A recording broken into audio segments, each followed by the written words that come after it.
Be the right club. Be the right club today. Johnny, that's better than most. How about in? That is better than most. Better than most.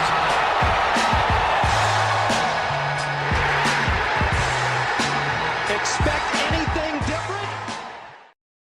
Ladies and gentlemen, welcome back to the all-new, super hyped, designated signature elevated Bay Hill Happy Hour show presented by our friends at High Noon. Solly here. DJ Pie is here. Hello, Pie Man. Greetings, guys. Great to be with you for another spin around Bay Hill. I can't wait to talk about it. Randy, great to see you, dude. How are you? Cheers to you, boys. Great to be here. That is the voice of Mr. Big Randy as well. Cody is running the ones and twos. As mentioned, we are introducing the all-new High Noon Snowbird Pack featuring the perfect mix of winter and summer flavors. The 8-pack has two new flavors, raspberry and plum. Guys, the plum, very hyped, very justified. The raspberry, immediately into my top three. It's like was so thrilled. Whoa! I found a raspberry in the bottom Global of my entry fridge. pre-check. Certified. It is really. Have you guys had it? No, I haven't yet. I need to. Buddy, I'm having it right now. What do you think? Big? It's good. It's good. I thought you were a plum man. Little Jack Horner. I don't want to talk badly because it's not bad, but it just wouldn't crack my top three at the moment. Okay. Well, listen, maybe I got a little carried away here, but also has the peach and lemon flavored, made with real vodka and real juice. It is a winter exclusive, this Snowbird Pack. So get it before the ice melts. Track down the pack nearest you at highnoonspirits.com.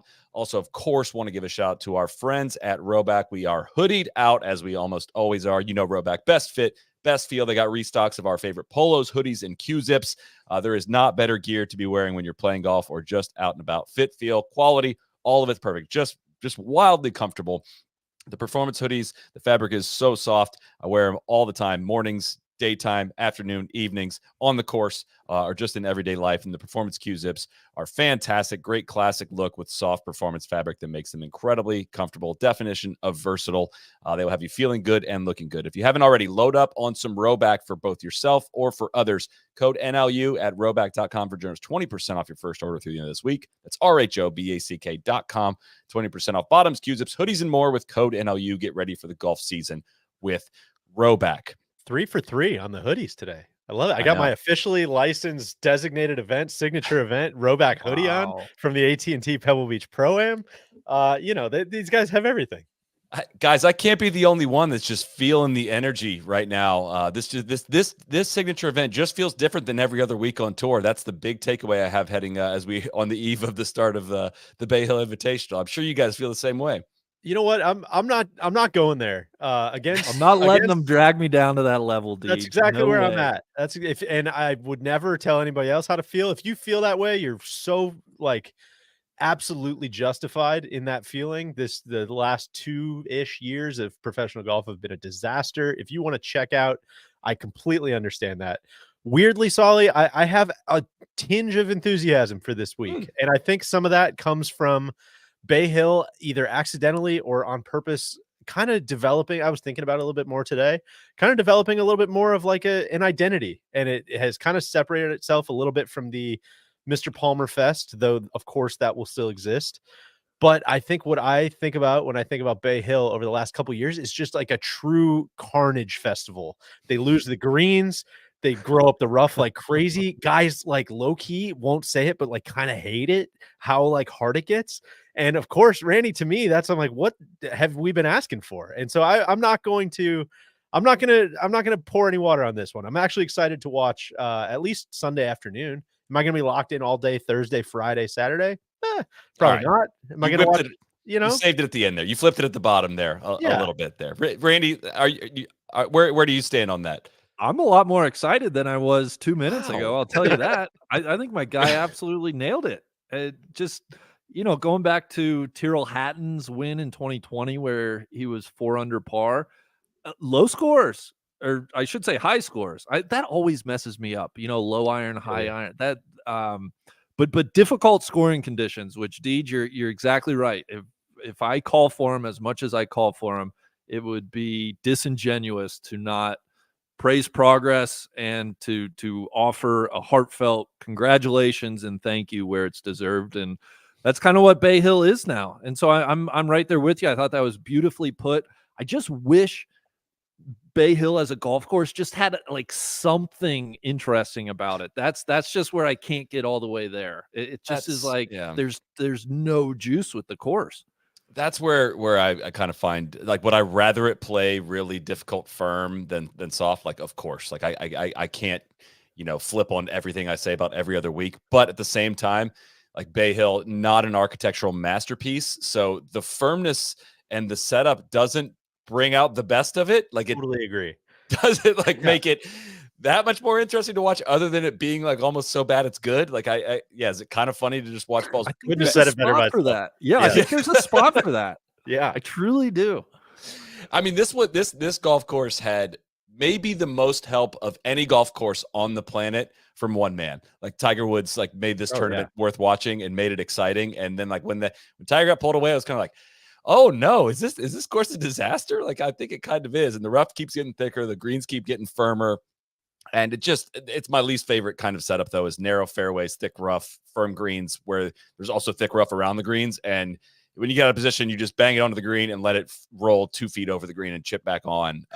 It's not the best test of skill yet at the same time. There's a lot of great memories. I think the back nine on Sunday, usually this tournament is very an enjoyable time. Do I think the Thursday through Saturday route of getting there is anything like the most recent signature event we saw? No, I think it's opposite ends of the spectrum for me. Yeah, that's good. I think that's where I'm coming from. Randy, you and I were talking about this at spring training a little bit. It's all about expectations, I think. Right. And I would encourage everybody to set your expectations. If you want to watch 5 hours of golf on Thursday and then be all pissed off and be tweeting at people and ruining your day, that's on you, man. You go do that if you want to do that, but we all know how that's going to end. I'm choosing the positivity here, and I'm going to be excited for a Sunday afternoon of hopefully a shootout or at least a survival test, Lord willing. Survival. Yeah. I know. So you say, hey, everybody hits it on, it rolls over to, like, we're just asking some different questions this week. I'm not sure if they're the wrong questions to be asking. They're just different. The 17th hole at Bay Hill might be that question that the professor puts on, and nobody solved it in it's been 9 semesters now. Nobody's ever solved that question. It's impossible. Awful golf hole. It's not good. Like, I don't even know what the best quote unquote snooty pushing my glasses up my nose hole at Bay Hill would be. Like, none of them are great, but 2 is kind of sick. 2's cool. Yeah, I agree with that. But yeah, I mean, you get it, hopefully the big names, and you get them kind of put through this stress test. And I mean, I think we've all heard stories of guys, like, when they walk off the 72nd hole of this tournament and they get back in that locker room, like, they're fried after this week. And some of the talk around the Honda of guys skipping because they're like, no, just Bay Hill's so hard. Like, we're not going to play it, even though it's in our backyard, just because Bay Hill's so hard is ooh, okay. All right, I see you guys. I see what you're doing. Well, yeah. I like that they're kind of forced to play it too, right? I mean, yeah, right, you have to. They had to ease up on Honda to actually get people to play it. It's like Bay Hill's no, it's gonna be hard, and you got to be here. Like, you essentially got to be here. It's $20 million. You cannot skip this one. So Solly, let me ask you a question, and DJ, you of course, but I'll pose it to Solly. What Bay Hill's standing, right? That it continues to be a host for a designated signature event. How would you place? If we were making a pie chart or a pie graph, how much of that is based on Bay Hill's merit as a golf course? How much is based on Mr. Palmer? And how much is based on Tiger Woods winning 8 times here and being one of his most successful courses? I would put I'd put 33% of it based on Arnold Palmer, 33% based on Tiger Woods, and the other 33% based on a combination of the two, and 0% on Bay Hill. Does it need to be? Is it like this point in the calendar? Does it have to be a signature event, or is it just purely like Mr. Palmer and Mr. Woods? Yeah. What again? What is a signature event now? Right? Well, I mean, I wanted these events. I feel so different than I did a year ago at this time leading up into these. They felt a little different. They had a different energy. They had a different excitement level. And it just seems like we're kind of all mailing it in. I mean, it's such a predictable week. I'm going to log in. I'm going to see the PGA Tour tweet the Arnold Palmer driver off the deck shot. Like I've seen that 85 times, but like, that's like how you get hyped for it. Like I'm at the point of saying like, dude, Liv does a better job like in the lead up to their events on social media of like making like drawing some interest for the tournament. Like there's been just almost nothing so far to this point. I mean, I don't know, like Phil, like they do a lot of like good redemption. They do like the Bryson mic'd up full round content, that comes out. Phil doing stuff on there. I don't know. There's just at least like Phil things. some I don't know. There's a little bit. It just doesn't seem like the players are buying in or whatnot. You're not making this distinctive enough for fans to be able to like clearly like if you were to explain to another person that's not a huge golf fan like what makes a signature event different than a regular one, what would your case be? If they play for more money, okay, cool. Like we've proven that doesn't really. Well, the Aon Next 10 and the Aon Swing 5 are there. I mean, I think that's the case closed, man. That's what people running down the streets were yelling at earlier. I had to close my windows. Good comment here from Colty. We are getting a phone call from the tour down the street. That take was a little too hot. We'll edit it out of the podcast to make sure the checks come in. But no, I think the crux of your point is a good one. Of you can't like duct tape these changes together or kind of spit shine, some procedural things and think that it's going to make a big difference in the eyes of fans. I think our guy Willie Z, and I'm not picking on him for this take, but he had a take late that I think we're going to get to later in the show about how, his point, quibble with the numbers was that like there's 70 players in the field, 69. Shout out to your guy Milton not playing. There's 69 guys in the field this week, and he was like, well, there's 70 guys here, and I bet casual fans could name 65 of them. And if you have 156, like they're still going to only name those 65, which I get what he's saying, but what I would really like to drill down into is like nobody's naming those 65, man. There's maybe 5, maybe 10. And we're going to try. We're going to try. But I think that's the point is like, just because you make it just like you got to do so much dramatic overhaul to really make this feel different. If you're just doing the same week over week over week, kind of circus. And I don't know, we've talked like offline about this a little bit. And what I keep coming back to is like, it's going to be so uncomfortable to rip this Band-Aid off. But like, dude, you just got to admit that there's 2 different tours. And Did he freeze for you, Randy? Oh, yeah, he froze. Wow, Pontevedra just got him. They tracked him down in Milwaukee. We have said too much. Yeah, that's tough.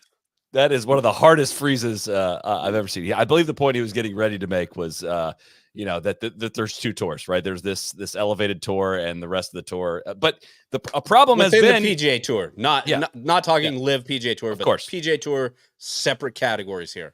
Of course, but also to say like we need this is not a hot take. You need some of these stars to step the fuck up. Like there has been none of these dudes have done anything so far this year, and it's really hard to imagine like Scotty, no real close calls, Rory, no real close calls, Xander, Victor, whatever, Cantlay, Ludwig, Spieth, Morikawa, just kind of going down the odds sheet of like dudes that just haven't done anything so far this year.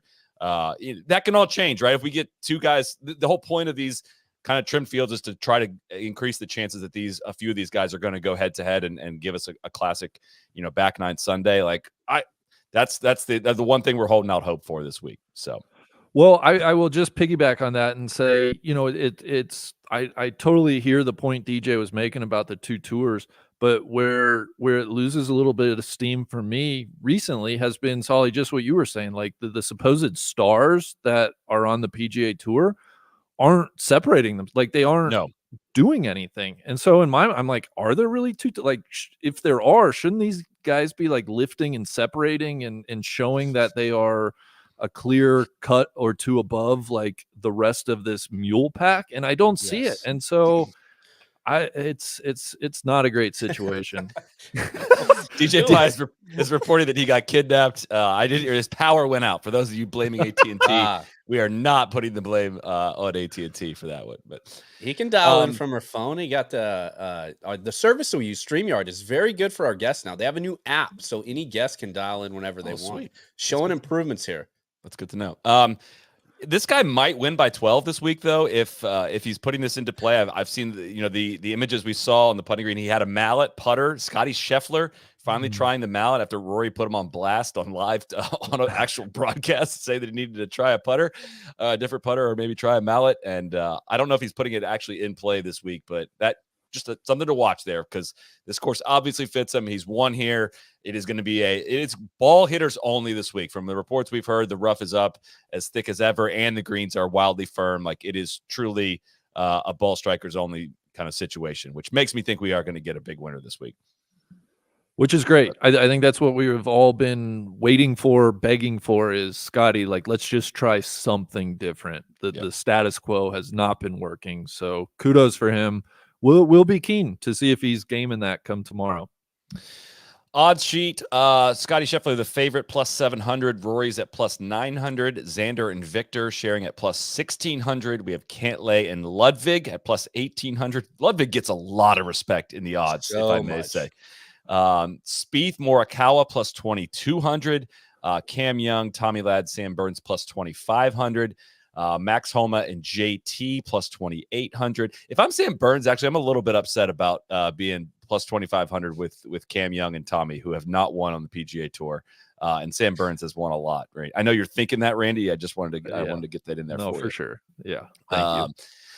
Homa and JT plus 2,800. Fitz, J-Day, and Zalatoris plus 3,000. Ben On and Min Woo Lee plus 4,000. A lot of people upset at us that nobody drafted Min Woo Lee in our draft on our recap pod this past Sunday, projecting out for the next 6 years. Hideki plus 4,500. Jake Knapp, Harris English, Corey Connors, Adam Scott plus 5,000. You taking that group as a whole, Randy, or the field? I think that's probably an easy question. I will take that group, I think. I was just getting ready to say, too, is it I admittedly don't know Hideki's course or tournament history here off the top of my head, but him being plus 4,500 is a little surprising just because the last time all of us saw him, he was hitting the shit out of the ball at the Genesis. His last 5 years, Randy, T33, T56, T18, T20, and cut. He performs below his expectation of what you would expect him from a strokes gained perspective. That is, of course, courtesy of our friends at Data Golf that have outstanding course history tools among many other options available for you there. So there we go. 69-man field. Why are we doing what? Nick Dunlap's playing by himself for the first 2 days. Like, we couldn't have gotten one more guy in there. I don't think that would have hurt things. I get it. Maybe do another sponsors exemption. Give us an even number of players in this field. There's got to be. Yeah, I agree with you 100%, Sully. It seems completely ridiculous, but I'll say this: I want to ask you a question. Do you think the 70 number has worked so far this year?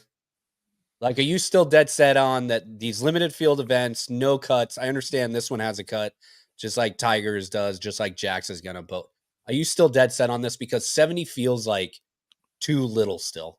I think it needs to be 90, 100, something like that. It still feels way too small.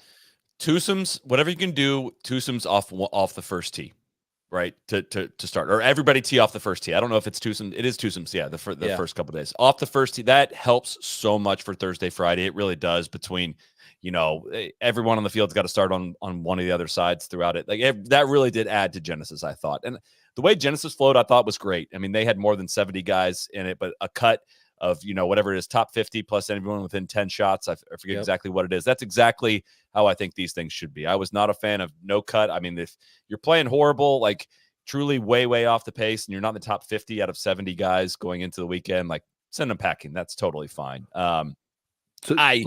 I don't think there's anybody missing from this field. I still don't. Other than Taylor Gooch, like I just don't think, the next name on the list is that important. Tony, I don't know why he just, doesn't want to go to Orlando or something.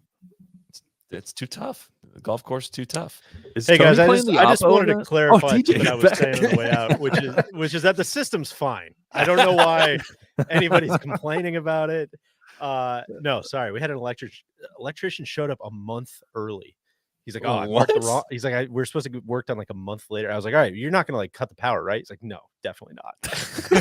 I was like, okay, well, So here we are. Apologies for the inconvenience. No, guys. Solly, I was getting ready to ask you a question on behalf of the audience because, of course, I know the answer to this. But why are there only 69 players this week? Have they exhausted all of the lists and the qualifications? How have we gotten to 69? I don't have the answer off the top of my head, and if I could get it for you, it would spoil a game we're going to play a little later, probably, of where I would look inside the field. But essentially how it works is, if you're a part of the Aon Swing 5, yet if you've won, you're already exempt into this, I believe. And that also puts you way up the list on the Aon Swing 5. So if you're double qualified, that it doesn't go to the next guy, which I think many people would probably probably say it probably should. I don't see why it wouldn't. Again, if we're this few of players in the field, I think you can probably extend that. Again, I think there should be a really strong incentive for, like, the exchange of value here for the mules, if you will, is like that, if you're going to sign off on this new system, that there's going to be opportunity to play into it. And you're not going to go wrong. It's not like it doesn't really serve the fans, but if you want to get this, get everyone kind of behind this plan, throwing some bones to the mules is going to help in that regard. So I don't see why you wouldn't slide down the Aon 5 to get more guys into it. Even if fans aren't going to notice and it's not essential to your viewing, like, part of still how this tour is run is, needing approval from a lot of guys. That's my take on it. So, do you guys want to play a little bit of Bay Hill trivia before we get to some news around the golf world? I do. I love it. Yeah. Let's do it.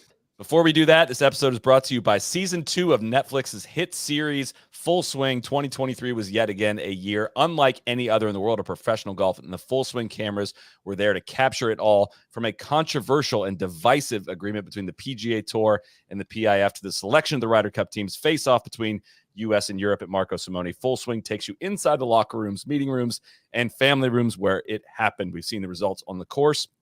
The Full Swing takes you behind the scenes to experience literally inside the meeting rooms. There was that Very much scene so. actually inside one of the meeting rooms. It was crazy to see. Yeah. Experience the physical toughness, mental resilience, and technical prowess it takes for Ricky Fowler to return to the winner's circle, or for Wyndham Clark to take down his first major. Also takes a look at the life of a pro when the pieces aren't coming together, whether it's Joel Damon's struggle with newfound fame or Justin Thomas missing his first FedEx Cup playoff since 2014 and fighting for that last Ryder Cup captain's pick. Relive the 2023 season of professional golf with inside access you won't find anywhere else. Full Swing now playing only on Netflix. We also have a podcast that went up overnight last night, reviewing each episode and our thoughts on the season as a whole. It's there for whenever you have watched it all. There are some spoilers, of course, within it. So I suggest it's there whenever you want it. Stop getting mad at us for posting it early. It's evergreen content. Thanks. Exactly. Some people like to listen to, they like to read the movie reviews before they see them. Helps them watch the movie. Listen, defense to those people. I just think we're asking a lot for people when series drops at 3 a.m. and the podcast drops at 4 a.m. to get all those episodes in on time. But it's there. Listen, we're just putting it available. You can click on it when you want. That's why we make custom pod art and everything now. Clearly saying, don't listen to this yet. I'm sure people would have been totally, totally chill if we would have just not put it up for 2 weeks to give everybody sure. Yeah. Where's your review? All right. There's no point system or anything here. We're going to get through these probably relatively quick here. But first game, just like we played for AT&T, past champ or no at the Arnold Palmer Invitational. Okay. Phil Alfred Mickelson. No. He is a past champ. He won in 1997. David Frost. Frosty. Yes. Frosty, I'm going to say no. He is not a past champion. DJ 0 for 2. Come on, give me for the record, Robert Cody and Randy, for those listening on the pod, Cody and Randy got the first one right. They're doing the physical mannerisms here. We're audio also here, guys. Come on. Tom Kite. Did he ever win the Bay Hill Invitational? Yeah. That was such a reach in your back pocket for sure. Yeah. Twice he did. Hell yeah. Payne Stewart. Yes. No. All right, now I'm gaming the test. We went yes, no, yes. Are we back to no? I'm gonna say yes. I'm gonna break. Did. Yeah. 87. Raymond Floyd. Did he ever win the Bay Hill Invitational? Right. Now we're going back to no. No, We can't have 3 straight. Yes. He did not. That is correct. We're so in his head right now. I know. I'm 5 for 5. Did Gary Koch ever win? No. No. He won I'm gonna Innsbruck. say yes. He did. He won it twice, guys. Really? God, Yeah. Come on. Coke rules. We still need Are you a more Coke head? justice for Coke. Yeah, massive Coke head. Jack Nicklaus. That's interesting. That's interesting.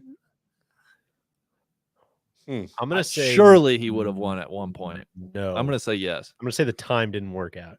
No. He did not win. Did Yes. Arnold yeah. Eat Palmer that, Randy. ever win the Bay Hill Invitational? Yes. That I'm gonna say no. He did. I'm gonna. He did. Yeah. Oh, that's what I was sorry. gonna say. Sorry. Tom Watson. Yes. Yes. No. No, he did not. Randy. Lee Trevino. Yes. Yes. Early. Sure. Yes. He did. Charles Mitchell. Who? Who? No. It's a made up name. Yeah, no. That's Is correct. this a Made up Mitchell name. report guy? No, you fooled me once on that one. Yes. All right. We have 9 trivia questions. Who designed Bay Hill? Starting easy and getting harder. Deej? Arnold Palmer and Ed C. I don't know. I literally have no think he idea. just bought it, George Fazio. Yeah, I think he just touched up some rooms. You got an answer, Cody? No, I have no clue. Okay. It's Dick Wilson. For like I was gonna 30 say that. God. for like 25 years, I Darn it. assumed Arnold designed it. I was hoping one of you would fall into that trap as well. So you can what famous player won this event in the 80s and also lived on the 12th hole? Peter Jacobson. It's a really good guess, but it's not accurate. Matt Every. Who else? In the 80s. In the 80s. Sounds like, is this a Zinger thing? Nope. Ooh, that's a good guess. Though. Where'd Payne Stewart live? Isleworth, I think. Unless it was him. I'll say Payne Stewart. Payne Stewart is Hey, correct. Really? Big, you're flying, man. man. You are killing it today. In Got a bunch of sleep last 2003, night. Tiger Woods became lucky enough to be the first player since Gene Sarazen in the 30s to win the same tournament 4 years in a row. How many shots did he win by to win the 4th in a row? 6. Yeah, that's my guess. 6. Okay. I'm going to go 7 just to take the over. He started the final round 5 shots clear and was sick and throwing up in that final round and eked out an 11-shot victory to win for the 4th time in a row. Wow. All right. These Cantlay next two needed a little dose of that at Riviera. These next two are really hard. I'm just going to So say did that. Tiger. But in 2008, Tiger Woods made a 25-foot putt on 18 to win by 1. He famously spiked his hat onto the green. It was his 5th win in a row on the PGA Tour. Who did he beat by 1 shot? Steve Marino. Too Love famous. that guess. Too famous? Too famous. Tim Clark. Too famous. Way too famous. Oh, Is it a VJ year? Bart Bryant. Oh, Yeah. gosh. Did not know that. Revenge for the tour championship. I threw a right? couple of these in here only because I was like, DJ used to work there. He'd been to this event a bunch. I'm sure he knows some of this obscure trivia, but I think we this doesn't get cleared any our easier. cache on a lot of this information. what In year? two- Tell the folks, Deej, when did you guys get married in Orlando? It's one of the all-time. will- What are your I best do- bits ever? One of the best We did things not get about married in Orlando. one of the best things about being, rest in peace to the Kill House, but one of the coolest pictures that's in there is Deej, the picture that you took one morning walking around. I did not take. I did not. Oh, take. really? No. Michael Wolf, a guy, lovely guy who works for the PGA Tour, took an awesome photo of Arnold Palmer walking around Bay Hill that was not really allowed to be published anywhere. But it's so I don't want to blow up his spot, but it's very, very cool. If you ever see me in a Well, bar, we can yeah. I'll pull it up for you.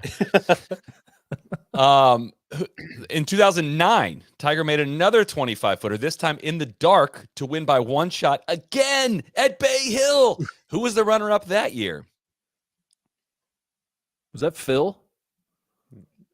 I always thought No. it was, and it's not. Comments here going like You're not going to get that. not Phil. Steve Stricker. It's a couple O'Hare. Norman. Oh, Sean Sean O'Hare. O'Hare. That's a good one. Sean O'Hare is the Really? right Carlos, answer. good job. Carlos in the comments Well absolutely done. nailed it. I got it. You guys will get this one. So whoever answers this fastest wins. Who's the most recent player to win back-to-back Arnold Palmer Invitationals? Yeah, Hatton. Every. Matt Every. Hatton. Hatton What do you- didn't win back to back. Hatton's No, he's only won once. one PGA Tour event. Contended. All right, Him and Fran look so familiar though. for sure, definitely. 3 more to go. In 1998, John Daly hit how many balls in the water on 6, and what did he make on the hole? I think he made like a. I want to say he made like a. 16. Yeah, I was gonna say 15. So what would that be like? I'll say he hit like 6 5 balls? balls in the water. Say 6 balls, and he made a 15. I'll say He 5 and 16. Cody?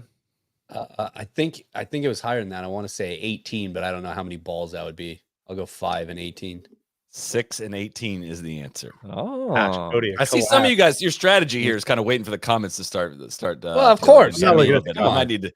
I need to hide the comments here. where are the comments? I don't This even one- read, I don't even read the comments. You guys have no shot on this one. But this event had another name from 1966 to 1978. What was it, or where was it played? Either one of those will count as a correct answer. You know what? We've got a podcast coming out about the 50th anniversary of the Players Championship, and Wolfie mentioned this, and I can't freaking remember what it's called. No, I remember what this. I can't remember where it's at, but it used to be like the Orange Invitational or something like that. It was played at the Yeah, I have Crooked no Cat. idea. It's It is interesting though now, Deej. That's 2 Michael Wolf references. Yeah. Different people. Really? How about that? Oh, Guys sure. everywhere.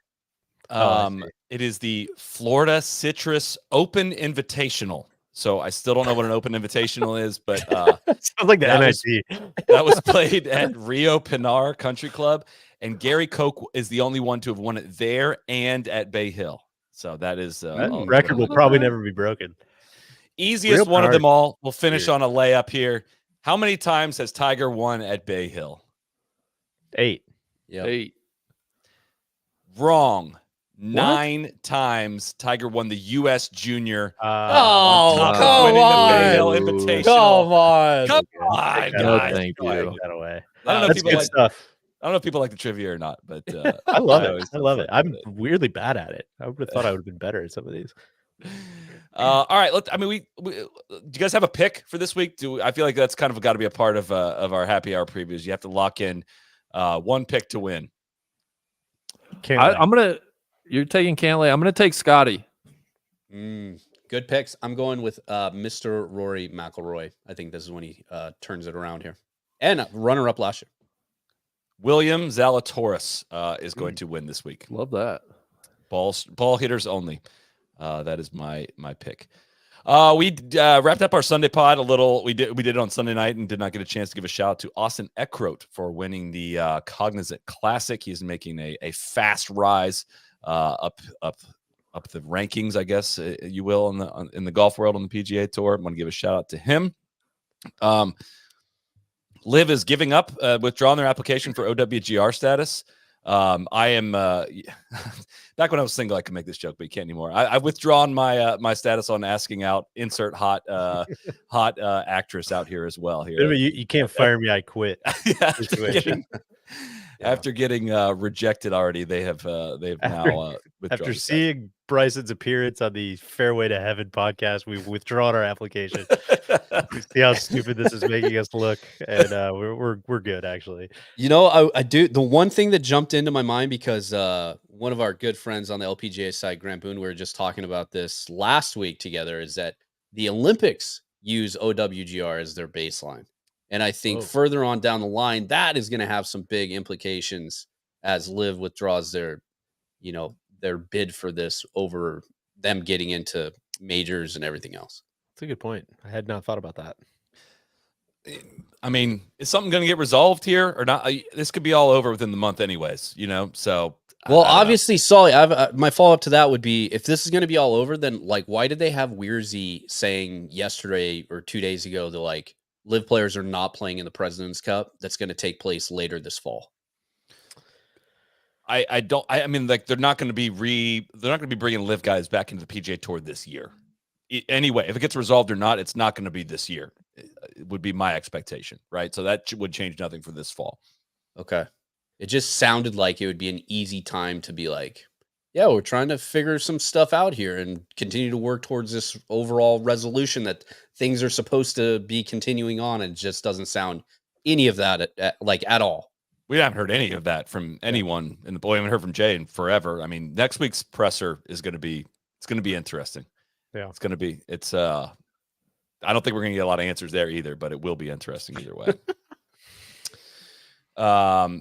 Joaquin Niemann also given a special exemption into the PGA. Can I? I'm sorry. Okay. Can you imagine? Can you imagine any other sport that has seen X amount of its top players drawn to a different league altogether, and Rob Manfred would not be available to the media? Adam Silver would not be, like Roger Goodell. I cannot fathom in what world Jay Monahan's silence makes any sense whatsoever. It is such a, I can, whether it is or not, it's the appearance of of just an absolute abdication of leadership, and it's really gross. Well, it's no longer a reflection just of him; it's of the entire organization. Right. Totally. Exactly. I was gonna say, can I counter that, Randy, to say maybe the last time they asked him to do it, he said this takes a competitor off the board, maybe immediately raising some antitrust concerns, and how poorly June 6th went to say, like,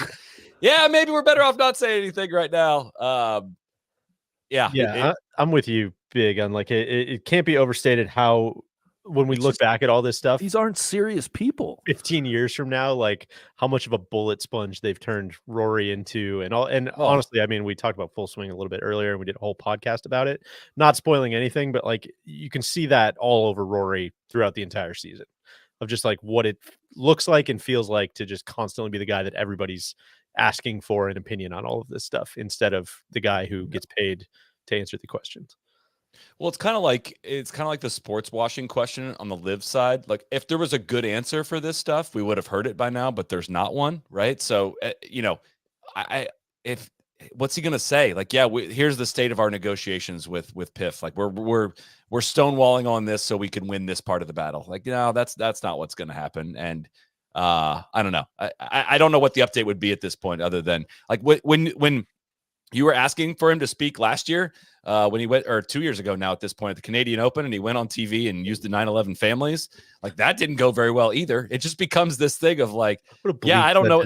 I don't know what the right answer is going to be here to answer any of these questions. Well, I'll say this: they want to fashion themselves to be a multi-billion-dollar organization, right? And you're telling me that you had 2 years ago, since that example that you just brought up, that they haven't hired some fucking PR firm or had their chief communications officer or somebody out there fucking on the stump whipping whatever votes they possibly can. Because what's going on right now, and like, I understand, and I feel for Rory, I feel for Spieth, I feel for all of those guys, but like, now it's just it's the tour as a whole. It just stinks, and silence is making it worse off. Dude, a not small part of me, just like along those lines, like the tour stinks, is kind of, I think about, maybe it just needs to shrink back down. Like, Tiger blew this whole thing up and made it way bigger than it ever was, and maybe ever needed to be, and Tiger's not coming back.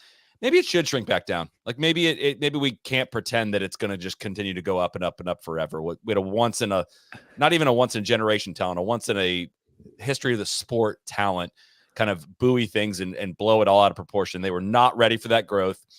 They did not evolve in any way. They still this like small little kind of almost podunk little tour, of just these individual host organizations kind of all merged together under one big thing, with no real cohesive plan for how you actually come up with a schedule, how you actually set up the structure of the league. None of that changed, other than like creating this FedEx Cup thing that nobody has cared about for almost 2 decades now. So maybe it does either need to totally blow up and rebuild, or just needs to shrink back down.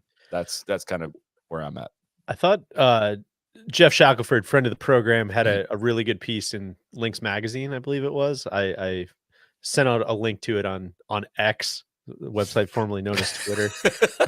And I think the headline was basically something like why we don't need pro golfers. And that sounds like inflammatory, but he touched on a lot of this stuff. And it basically was like, look at the history of pro golf. It always swells and contracts and ebbs and flows, and Arnold Palmer and Jack Nicklaus, and now it's Tiger Woods. And like, it's really interesting the way he framed it. And again, I would encourage everybody to go read it. Is like, it's not one line of like how golf is going. There's always been two different lines, where there is like how the pro game is going and there's how the recreational game is going. And for right now, it just feels like the pro game, I don't know if I can get the angles right. The pro game is like just going down and the recreational game is going up. And the more that, what really resonated with me was the that he said was like, the more these players conflate and confuse the idea that they are the game or they are bigger than the game, the stupider they look. Because go try to get a tee time right now and go ask if anybody cares about the Aon Swing 5. Right. And like, I don't know how to put it any clearer than that. And so that's where I'm with you, is like, maybe the whole thing just needs to get right sized. But in order for that to happen, like somebody with a checkbook has to stop telling these guys that they're worth $600 million. And it's hard when those checks are clearing. So I don't know where we go from here, but it's to piggyback on that. I think what I'm most fascinated about is like right now we're in this little OWGR squabble, and can Liv get OWGR points, and how are we gonna? But it's like, guys, we've been doing this podcast for 10 years. And for the first, 5 years before the idea of Liv even became a thing, like the common thing that we would talk about when Tiger wasn't involved in winning majors was like, pro golf, like it's not that great. And so my thing is, even if they brought everybody together, like it wasn't on that great of a trajectory before this split. And I just don't, who's going to drive a unified game forward with, a better entertainment product? I just, there's such a lack of any ideas and leadership, and it's not great. Well, when you have companies throwing around like multi-billion-dollar investments, like this SSG can't be comfortable with Jay and the leadership on how they're acting. And the scary thing about it, Deej, is like what you brought up of like boiling it all down, like they're looking at returns. So I don't think they're going to try to take cash that's been strapped to the tour via Aon or whatever, name any other company that's investing in it.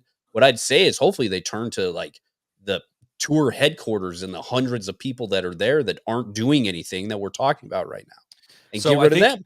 I think it's important to note though, Cody, I think we need to like picture let's just call it like the golf company, right? Like I think SSG, PGA Tour Enterprises, is like a golf company. And then there is the PGA Tour, where all of these problems are going to exist. Like I don't think SSG is predicting and projecting huge growth within the PGA Tour 501c6. I think they see opportunities to use capital to buy up other properties within golf, capitalize on, all these tee time apps that make a ton of money, capitalize on the growth of golf at golf courses, buy up resorts, buy up the Ryder Cup, buy up PGA of America. I don't know exactly what. That's not my area of expertise, but I would be absolutely stunned if they looked at this product and they were like, we can squeeze so much more out of this thing that is way overpriced already and no one really is watching. I don't think that's where they think they're going to get a return on their money.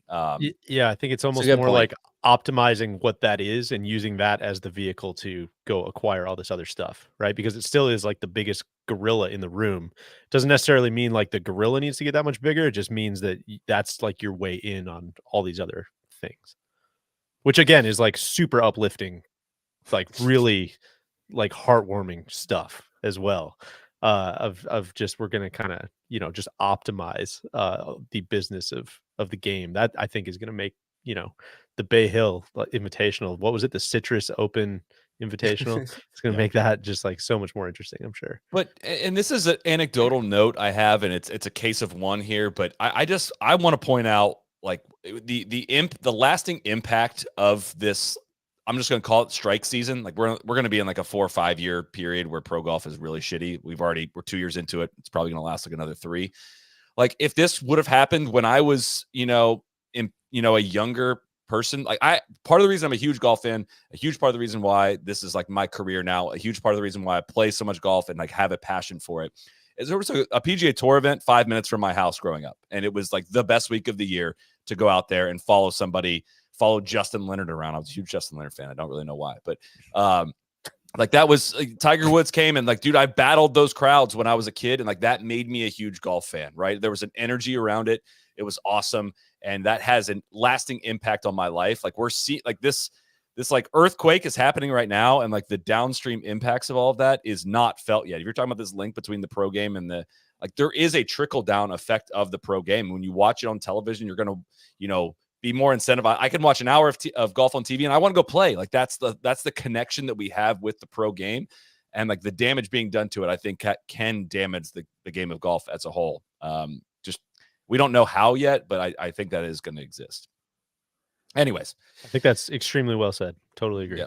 I will say, sorry, I just because Cody and I spend a lot of time talking about the women's game, at least the LPGA Tour, is off to a fantastic start. So if anybody's kind of disillusioned, I know it's not the easiest to watch on television, but they're starting a primetime event over in China tonight. It's been like major winners only so far in the LPGA. China? I just want to say the women's side is off to a great start, and that's cool at least. All right, back to you, Solly.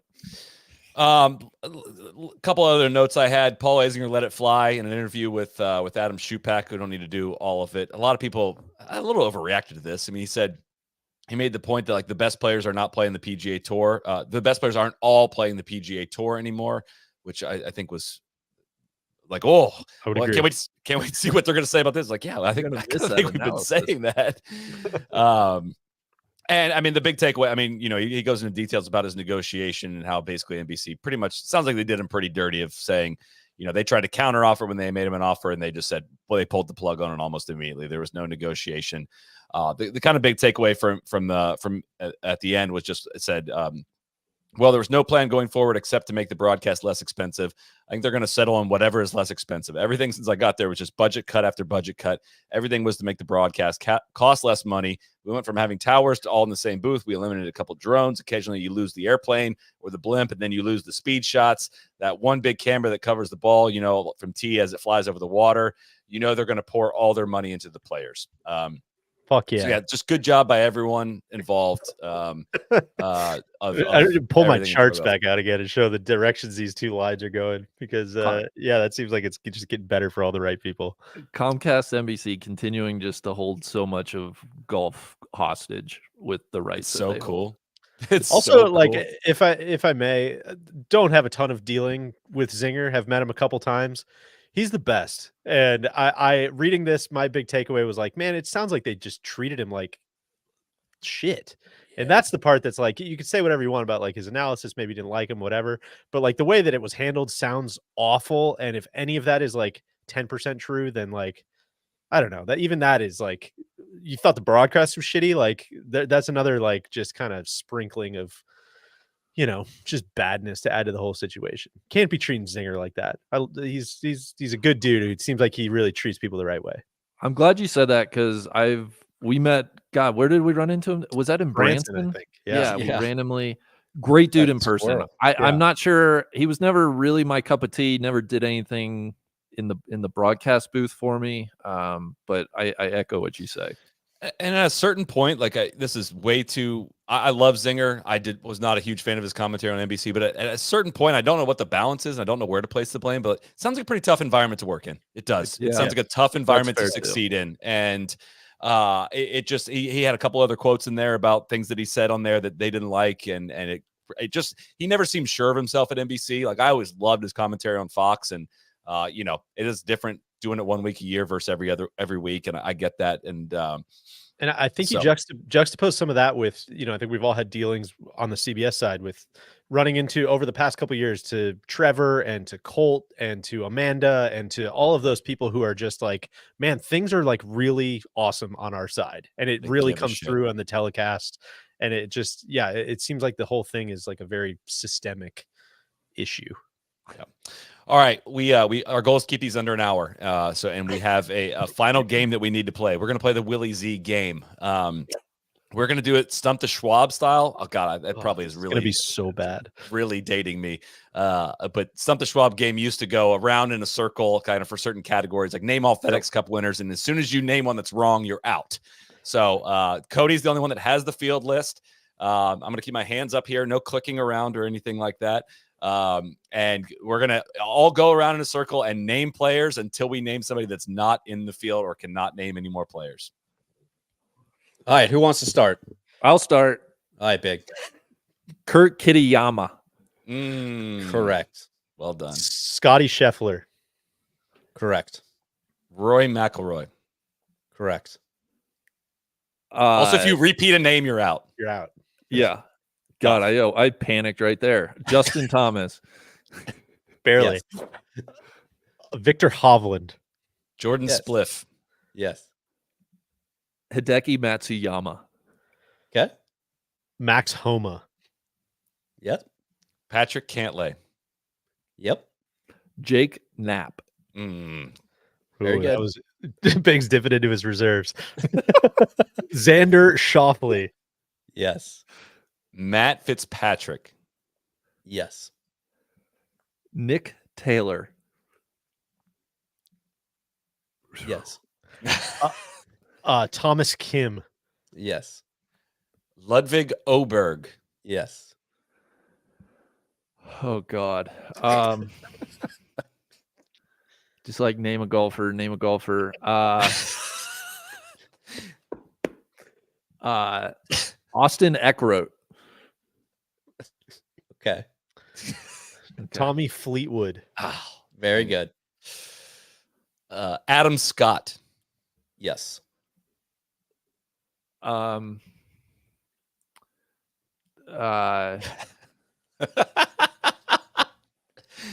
Oh, the panic set in. I don't know. I'm out. Did we say Max Homa?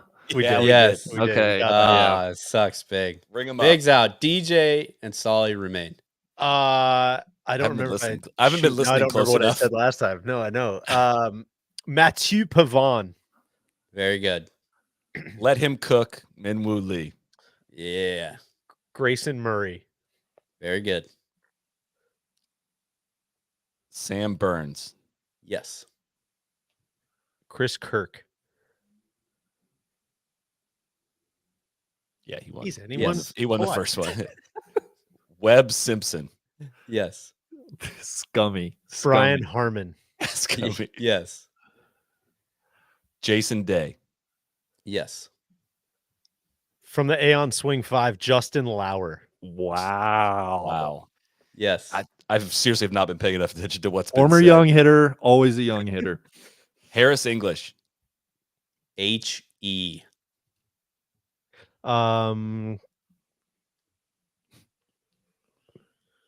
TC's guy, Sammy Valimaki. True. Anybody say Hideki yet? No. Still open. Very No, good. I said did. it? I did. Oh, you I did? I did. That was like my Oh, second one. Deej is out. Yeah. Deej, you got it, buddy. Hundreds. God, I more had was more. gonna I go. had more. I had 69 more. Did anybody say Let's Fitz? see.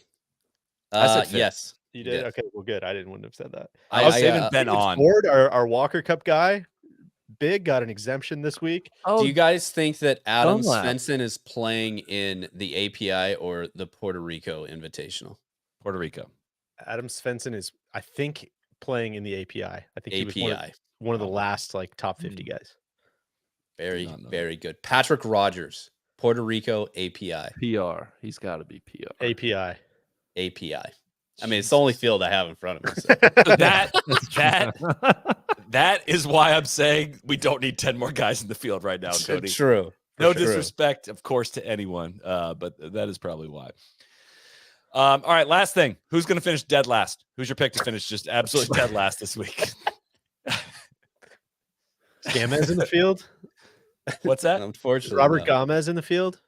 I think they had to change up how they did that now with God, such a good question. I am looking at the Might be field the only now. question that matters. Isn't Hoagie playing really bad right now? That could work. I feel like that's up there. I'm gonna say I know he's playing pretty good golf, but I'm gonna say Nikolai Højgaard. Feels like the worst possible setup. I'm gonna go to our Walker Cup guy, David Ford. Yeah, like if it's as hard as it's being advertised, like no shade at him, but it's gonna be a tough week. Yeah. Admittedly, I didn't think of that. I'm gonna say Nick Dunlap. The only way this game's funny is if our DFL pick ends up winning. Right, which I feel like I'm really threading the line there with Højgaard. All right, that is going to be a wrap for Happy Hour Show. Thank you to High Noon. Thank you to Roback. Thank you to Netflix. Thank you to Cody, to Randy, to DJ, everyone that watched live. These are always really fun to do. We're going to have a bunch of live shows next week for the players, Thursday, Friday, Saturday, Sunday, and a Happy Hour Show Wednesday, and a preview podcast. And we'll be live on Sunday night. Golf season is about to get very, very, very busy for all of us. So thank you, everyone, for tuning in and for your support. We'll see you back here on Sunday night. Cheers. Cheers. Cheers.